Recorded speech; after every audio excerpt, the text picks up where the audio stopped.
Hello, I'm Rupert Sheldrake. I'm here with Mark Vernon. Hi there, Hello. Rupert. Hi. For another in our series of dialogues. And Mark, this time we're coming up to the end of October as we speak now. And I wanted to talk about the upcoming Festival of the Dead.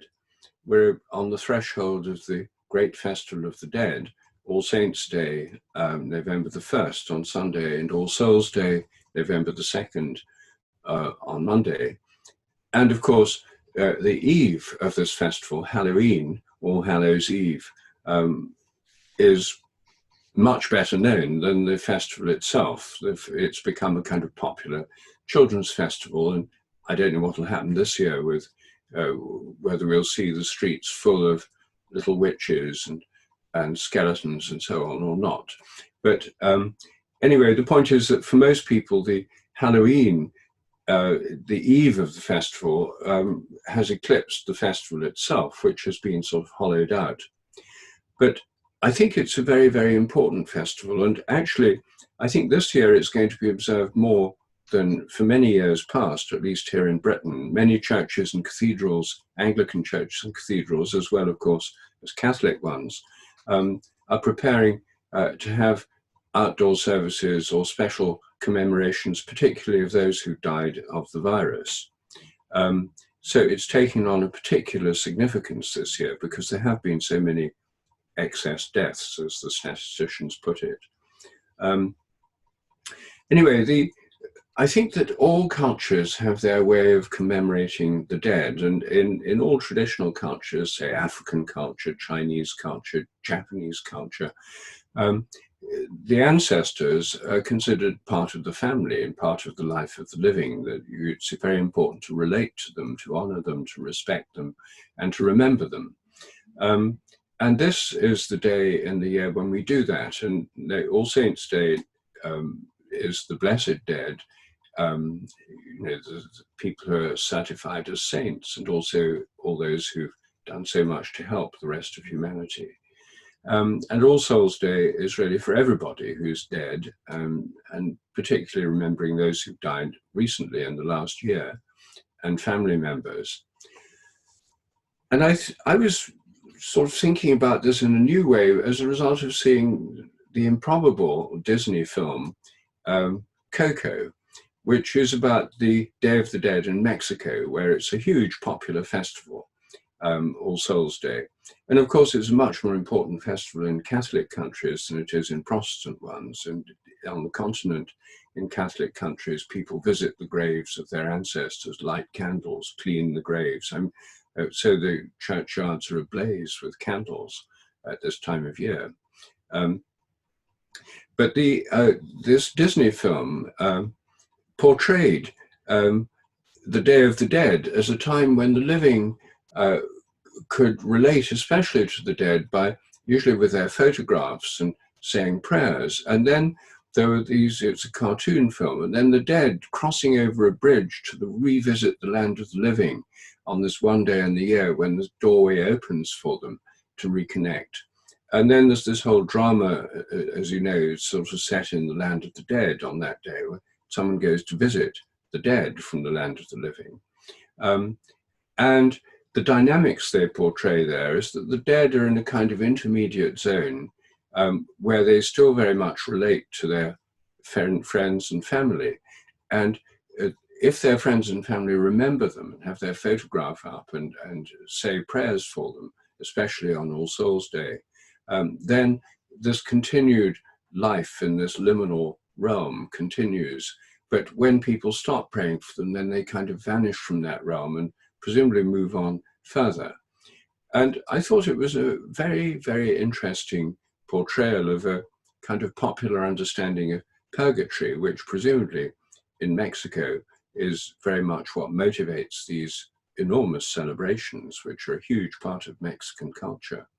And I found the whole film brought to life, as it were, the dead in a way that was very astonishing as part of popular culture. And I know you've seen it too, so I was interested in what your reflections on this are. Yeah, and I was very grateful for the recommendation when you said have a look at this, because actually there's a hell of a lot going on, as well as it being a very enjoyable film, and significant that it's become quite a successful film, I think, in popular culture, not just in Mexico. I mean, I find it very fascinating that in itself, and as you were saying at the beginning there about how Halloween has become the big festival in a way in more popular culture, and I wonder of the significance in that itself, because All Hallows Eve is about sort of disturbing boundaries. It's the evening when the children come knocking on the door, when they can do things that they wouldn't be able to do at usual times of the year. They ask for sweets, which in a way are to give them a bit of a sugar rush, a bit of a high. So there's something slightly drug-like in the festival as well. And I wonder whether it's become so popular because we're not quite sure how to connect with the dead.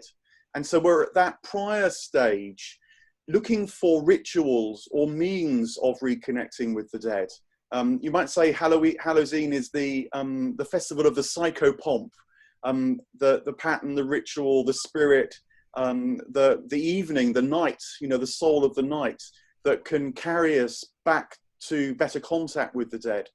So that's how I kind of come to understand, you might say, the inner significance of Halloween becoming so big. It's like unconsciously people want to connect with the dead, and they know that that's done through ritual, through trespassing, it might seem in one moment, or actually is it crossing a threshold as it looks in another, to encounter the land of the dead, as happens so tremendously in the film.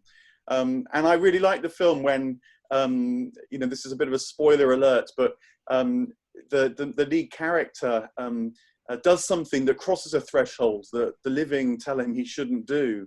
And what's so fascinating is then the details that unfold. So one of the first things that happens is that he ceases to be visible to the living, but starts being visible to the dead as the dead start to be visible to him. And that sense of, what rituals can we do to enter this more expansive reality, it sort of struck me. Once we've actually kind of want to connect with the dead, what can we actually do to do so in a way that isn't just spectacular, but actually is meaningful? And brought to mind for me this practice, which we've talked about a lot before because I'm involved with it, your wife Jill is involved with it, of constellations, which in a way is a way of being in contact meaningfully with the legacy of those who have lived before and how it still impacts our lives now. And it's really very remarkable because in some ways it's quite simple. It's almost just an invocation. But then with someone who's kind of skilled in how to navigate contact with previous generations to help unfold it. But, in my own direct experience, I've actually found out things about ancestors of mine through this constellations practice that I didn't know before, but was able to check up because, for example, my grandmother left notebooks, which I subsequently discovered relating things that came up in this constellations practice. So I loved it in the film that in a way the dead are quite close, and all that it takes is the right kind of ritual or action with a bit of wisdom as well to know how to engage the legacy of those who have died, for a whole new world to open up. And that's good both for the living and for the dead. So that was at least the first kind of thought. Yes. Well, I think constellations are very interesting because they are a way in which increasing numbers of people are relating to their ancestors, to the patterns in families in previous generations, not just to individuals, but to families, the ancestors in general, the family of the previous generation, the one before. And I suppose that in the past, when people wanted to relate to ancestors, what occurred to many people was seances and spirit mediums, where you'd relate to the dead who'd speak through a spirit medium. Now, of course, it goes on. There are spiritualist churches, there are lots of mediums who do this, A lot of people find it helpful. It was investigated scientifically by the founders of the Society for Psychical Research, and there are still people investigating this.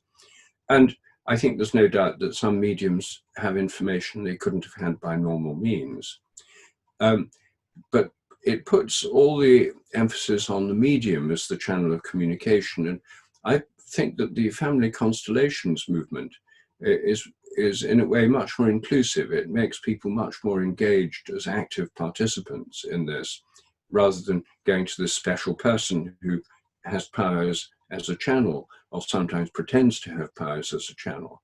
The family constellation thing is more inclusive, and I don't know if it's more effective. I've not seen anyone do comparative effectiveness study, but certainly it's a way that I've found myself very, very helpful in relating to my parents, my grandparents, past generations of my own family, in a way that feels healing for me, but I think it can also be healing for them. The point of family constellations is that if there's been a disturbance in a previous generation, the parents or the grandparents' generation, often because the person's been excluded from the family field or ejected from it in some way or excluded themselves, bringing back that person into the field of the family, enacting it through a family constellation, has a healing effect on the family. And even people who weren't at the constellation, who didn't know about it, estranged members of the family living today,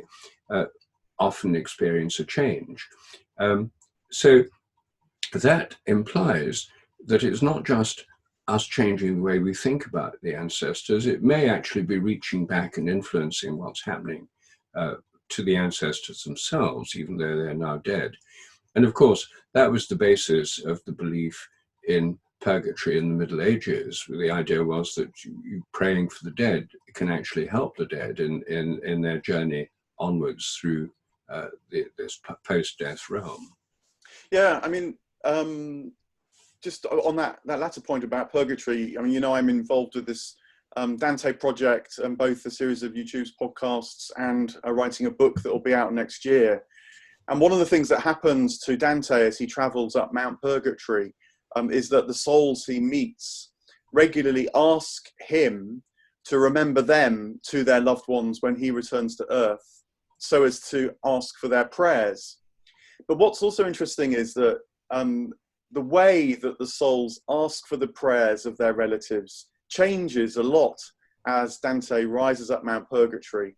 And the idea is that as they rise up Mount Purgatory, they come into contact with souls that have, as it were, processed their struggles and their failings, their traumas even, and become more open to the divine.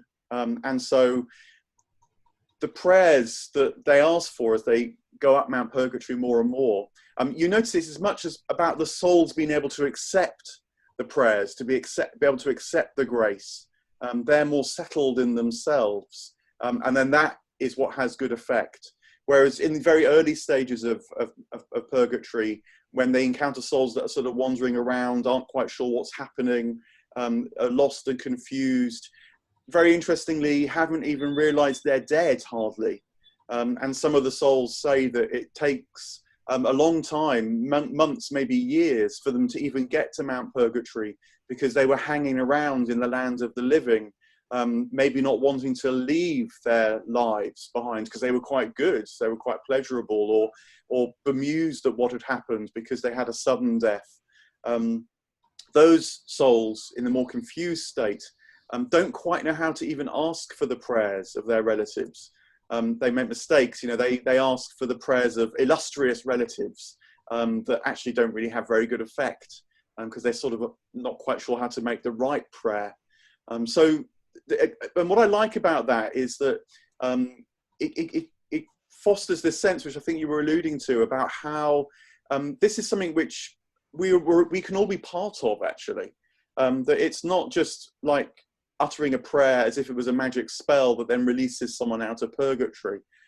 It's actually much more conscious, much more deliberate, and for all concerned about becoming more and more open to divine life.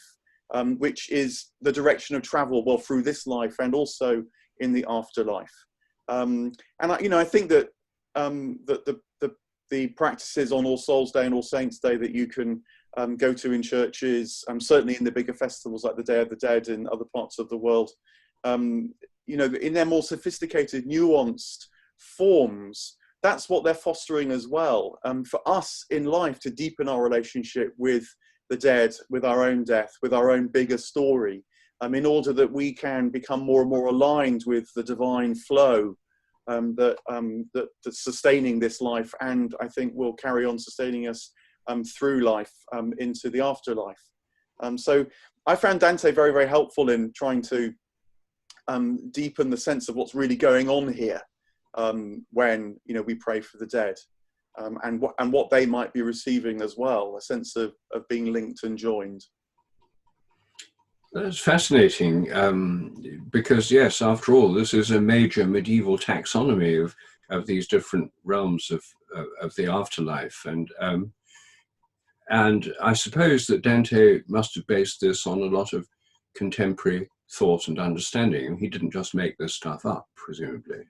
Yeah, no, he drew on a lot of the thinking in the 11th and 12th centuries, particularly, which was a time of great development of ideas of the afterlife in the Christian world.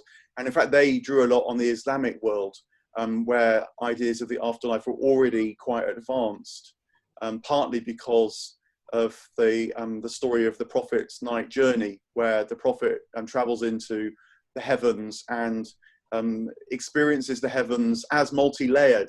It's not just one place that you kind of go to and then sit happily ever after. The journey continues in the afterlife. And so that fostered great interest in that. And I think in a way was the Christian remaking of what had been told in different but parallel ways, say in the ancient Greek world, where the stories of myths and encounters with deities and so on, differently, but nonetheless you start to see the parallels. So for example, Plato in the Republic, the last chapter of Plato's Republic is actually an extended account of a near-death experience where someone travels into the afterlife and again encounters various kinds of soul in the afterlife in various stages, and then comes back and is able to help people to develop a sense of how to be ready for the dead in this life, help the dead in this life, because there is this continuity. It's certainly not this end, and it's not even that much of a radical split either. Yes, very interesting. I mean, there are where he also has the Inferno, and now the people in the Inferno are the ones who are less fortunate in their role. I mean, how does he portray the role of the condemned dead or the damned dead, or because there's that other category of the dead, and with the Day of the Dead, as in the Mexican film, they're actually carrying on an ongoing life, not unlike this world, in many ways. And purgatory is a kind of, in a sense, a continuation, a continuous development of this world. But on the medieval view, not everyone goes there. Yeah, well, I think Dante is very revolutionary in this. So, they encounter, first of all, when they enter the Inferno, the area of Limbo, which is actually the area of the afterlife most like shown in the film. It's pretty much like this life, there's light and joy and color, but it just sort of goes on interminably and people aren't quite sure what it's for. It's a bit of a meaningless life. But then they travel, Dante and Virgil travel into the Inferno properly. And I think what's going on there actually is that in order to enter hell, Dante himself must enter hellish states of mind, because it's the state of mind that you have that enables what you see. You must sort of share in the realm that you're entering into in order to enter into it. And so as he descends into hell, he discovers the hellish parts of himself as much as he encounters souls who are trapped in hell. And I think that this reflexivity is Dante's way of beginning to show that hell actually is not a state that, as it were, is just objective, fixed for all time. It is a state of mind that even in this life, people can become trapped in. But when you wake up to how you're trapped in it, that's the beginning of new states of mind emerging, which is why Dante goes right to the bottom of hell, and then that's the turning point, and he finds himself entering purgatory. I think that Dante's encounter with these different facets of the dead in the Divine Comedy is his way of saying, look, this is actually what might happen in the afterlife as well, that people can get trapped in hellish states. But if you can prepare yourself for that possibility now, then that leads to the possibility of moving on from those hellish states too. And by the time you get to the paradise, it's actually pretty explicit that Dante has realized that all people eventually enter the divine embrace. But it can take, but that he's serious about the transformation that's required as well. It's not just an automatic ticket to heaven. You know, God, if you like, doesn't want robots that have just been blessed and singing the praises unthinkingly. He wants real people, real souls that have seen all of reality, know all of themselves, so that they can fully consciously embrace the divine life. And in the film, I think you get just a snippet of that with, as you mentioned, these souls sort of disappearing when the living stop remembering them. And for me, that was a moment where maybe this is the film pointing towards something which Dante, you know, explores in other parts of the Divine Comedy as well. But yeah, hell as a state of mind that's real. You know, states of mind are real. It's not to say it's just a state of mind at all. I think that the world, we know that even now, the world that we live in now is very much shaped by our perception of the world, our capacity for seeing more or less. You know, you get this in psychedelic research, where people will often say now that how you encounter what shows up in a psychedelic state very much shapes what you see in the psychedelic state. And so the setting for that is so important. The wisdom is returning, I think, if that makes sense to you. Well, it does. And I think psychedelic experiences are taking people into these, a wide variety of realms of conscious experience, that some of which can be hellish. I mean, some people have bad trips and have hellish experiences. I've had some myself, and so I think there's probably more people are exploring these realms today than, I mean, it's not the kind of thing you'd ever explore just by doing a standard university degree or anything and learning stuff to pass exams, but people are exploring this through psychedelic experiences. And of course, by paying attention to dreams, because dreams are another entry into a world of where there are bodies, but not bodies as we know them. We ourselves have dream bodies in our dreams, and in our dreams we can meet people who are now dead. And these are things which are not esoteric. Everyone dreams, and so we all have a taste of some other realm of being every night, even if we forget most of it. One of the portraits, I haven't read Dante, I'm sorry to say, but one of the most moving portrayals I came across of a kind of hellish realm was in C.S. Lewis's book, The Great Divorce. I don't know if you've read that one. Yeah. I found it very, very powerful, and you know, where he gets on this bus and he finds himself going to this other realm, and it's a bit like Los Angeles. Everyone there sort of doesn't like anyone else who's there. So it's sort of like a sprawling suburb that's grey and sprawls further and further and further as everyone tries to be as far away from everyone else as possible. And and it's a kind of Los Angeles turned into a kind of grey, hell-like zone of meaningless, continued life, but in utter drabness and meaninglessness. I don't know how that maps onto Dante. He must have read Dante, since he was a very sophisticated scholar. Oh no, he was a complete expert on Dante. You know, the medieval literature was really his academic expertise, and actually there's quite a lot of work done now showing how the Narnia stories too of C.S. Lewis map onto the heavenly planetary spheres that Dante travels through in the Paradise. So I think that quite a lot of Lewis's imaginative literature actually is sort of retelling the Divine Comedy for our times. And that sense of grey, meaningless expanse echoes the experiences of Dante in the hellish states. That, for example, people are so preoccupied with their past or so anxious about the future that they can't inhabit the present. And that means they don't really see those who are immediately around them. The colour of the present drains away. Again, it's an experience which people have now, sort of, let alone in the afterlife. Again, these things, we can practice it now. I think that's part of the meaning of being in touch with the dead, because it's our future, and in that way they have things to show and tell us now.